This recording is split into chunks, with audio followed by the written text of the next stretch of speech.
వ్యతిరేక దినోత్సవం సందర్భంగా వికారాబాద్ జిల్లా పోలీసుల ఆధ్వర్యంలో నిర్వహించిన 2K రన్ను తెలంగాణ శాసనసభ స్పీకర్ గడ్డం ప్రసాద్ కుమార్ ప్రారంభించారు. డ్రగ్స్ వ్యక్తి, కుటుంబం, సమాజంపై తీవ్ర ప్రభావం చూపుతాయని, యువత మాదక ద్రవ్యాలకు దూరంగా ఉండాలని ఆయన పిలుపునిచ్చారు. తల్లిదండ్రులు, విద్యాసంస్థలు కలిసి అవగాహన పెంచాలని సూచించిన ఆయన మాదక ద్రవ్యాల నిర్మూలనకు ప్రతి ఒక్కరూ బాధ్యతగా వ్యవహరించాలన్నారు. ఈ కార్యక్రమంలో ఎస్పీ మెహ్రా సహా పలువురు అధికారులు పాల్గొన్నారు.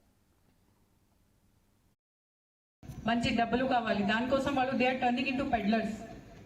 సో ఎవరొకరికి పట్టుకుని వస్తే మీరు ఏం చేస్తున్నారు, ఎలా డ్రగ్ కొంటున్నారు, ఎలా కన్జ్యూమ్ చేస్తున్నారు, ఎక్కడ దొరుకుతుంది, నేను కూడా సేల్ చేస్తున్నాను చిన్న చిన్న క్వాంటిటీస్లో.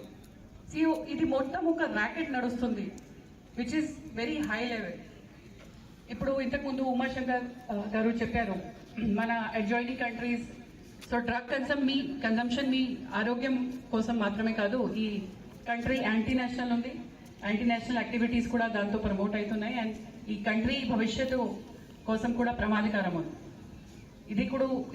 ఇది ఒక్క మాట మీరు గమనించండి. You are all citizens of the country. So first of all, you should not consume drugs to promote any kind of anti-national activity.